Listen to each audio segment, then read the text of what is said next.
Saudações terráqueos, pessoal do ciclo 5, a gente teve aí na semana 10, né, uma atividade sobre os métodos de separação. Vocês começaram iniciando a questão das substâncias e misturas, né, e agora quais os métodos comumente utilizados para separar essas misturas. Então a gente tem os mais comuns, são pelo tamanho da partícula, que é você através do filtro, né, você vai utilizando diferentes níveis de filtragem, né, com equipamentos adequados, e vai dividindo o que há naquela mistura pelo tamanho, né, vai passar nos filtros, consequentemente, né, a mistura pelo tamanho das suas partículas mesmo, né, vai ter essa separação.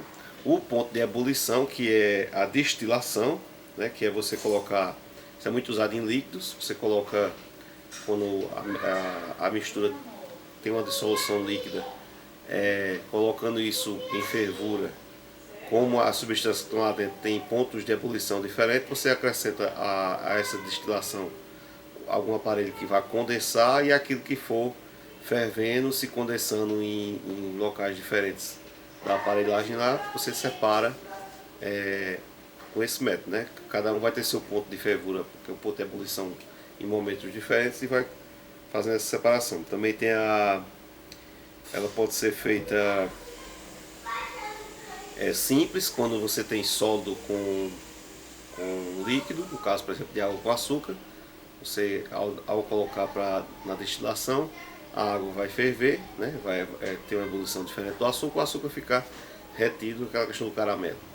E quando você tem dois tipos de líquidos, aí você tem que ir fazendo a chamada destilação fracionada. Você vai destilando, um determinado líquido tem um ponto de ebulição diferente do outro, e vai capturando a condensação conforme for ocorrendo o ponto de ebulição de cada um.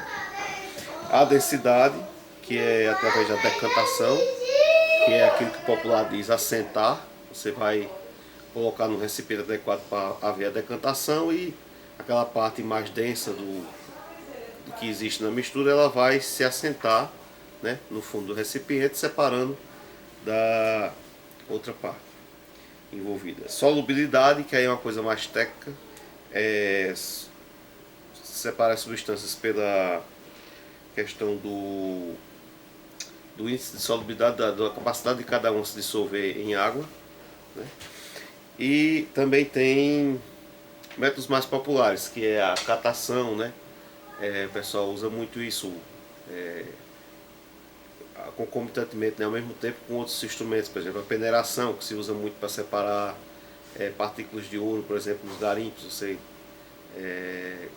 tira aquilo ali, vai peneirando, e através disso vai passando determinadas partículas menores, e você vai percebendo onde está, se aparecem as partículas de ouro ou não. Separação magnética, ventilação, levigação. Tem várias outras formas que a gente não colocou sublimação, liquefação detalhadamente, porque essas quatro primeiras, que são pelo tamanho da partícula, pelo ponto de ebulição, pela densidade e pela solubilidade, são as mais utilizadas. Aí você tem uma atividade. Essa primeira questão da atividade, ao mesmo tempo, ela já responde à letra A da segunda. Porque a primeira é: um químico recebe uma amostra de uma mistura homogênea de água e açúcar, e é incumbido de separar os componentes dessa mistura. Como você acha que ele vai proceder? Então a lógica mais correta, mais adequada para proceder aí, é ele utilizar a destilação, né? Você tem água com açúcar, a mistura que você, ao colocar em fervura, a água vai atingir um ponto de ebulição primeiro do que o açúcar, ela vai ferver primeiro do que o açúcar. Você pega essa água aí no condensador, e o açúcar fica lá no recipiente, por ter ponto de ebulição diferente. Aí isso aí na questão 2, que diz qual seria a técnica mais adequada para separar, no caso água e açúcar estão entre a água, você já usa a mesma justificativa da primeira. E aí nessa questão 2 segue pedindo que você indique técnicas mais usuais para separar as misturas. Aí você tem limalha de ferro e serragem. Então isso aí seria a questão da separação magnética, né? Que o ferro é um metal, vai ser atraído e se separar da serragem. Éter e penteno. Nesse caso, você pode utilizar, como os dois estão, né, a destilação fracionada. Por porque a destilação fracionada você vai destilando por etapas. Então você cria no mecanismo, lá no aparelho que está sendo destilado, dificuldades ao caminho de cada substância, com pedras, filtros mais que dificultem a passagem. E aí, por exemplo, só aquele mais volátil, aquele que se expande, que sobe com mais facilidade, irá passar primeiro por essas barreiras. Seria o caso do éter. O éter ele vai conseguir superar as barreiras de filtragem antes do penteno, e aí fazer a separação. Água e cloroformo, sendo líquidos immiscíveis, também você pode utilizar pela decantação, né? Quando você coloca eles para decantar, o cloroformo vai ficar, tende a se acumular mais no fundo do recipiente, tem o chamado funil de decantação adequado para isso, e ele vai se acumular mais no fundo. Sal e carvão em pó seria a dissolução fracionada, né? Porque quando você coloca ambos, né, dissolvidos em água, o sal vai se dissolver e o carvão não, né? Então você vai ter como identificar separadamente o carvão, porque o sal ele vai se dissolver com a água.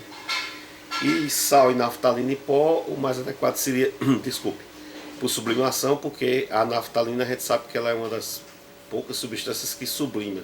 Ela passa do estado sólido diretamente para o gasoso, e aí no aparelho adequado ela vai ficar como um gás, né, fechado pelas paredes do recipiente ali, e o sal ele vai se acumular embaixo, né, vai continuar no fundo quando você aquece. Você vai aquecer, a naftalina vai sublimar e o sal não, porque só quem tem essa capacidade de passar do sólido direto para o gasoso é a naftalina, ok? Boa semana aí, bons estudos, paz e bênção a todos.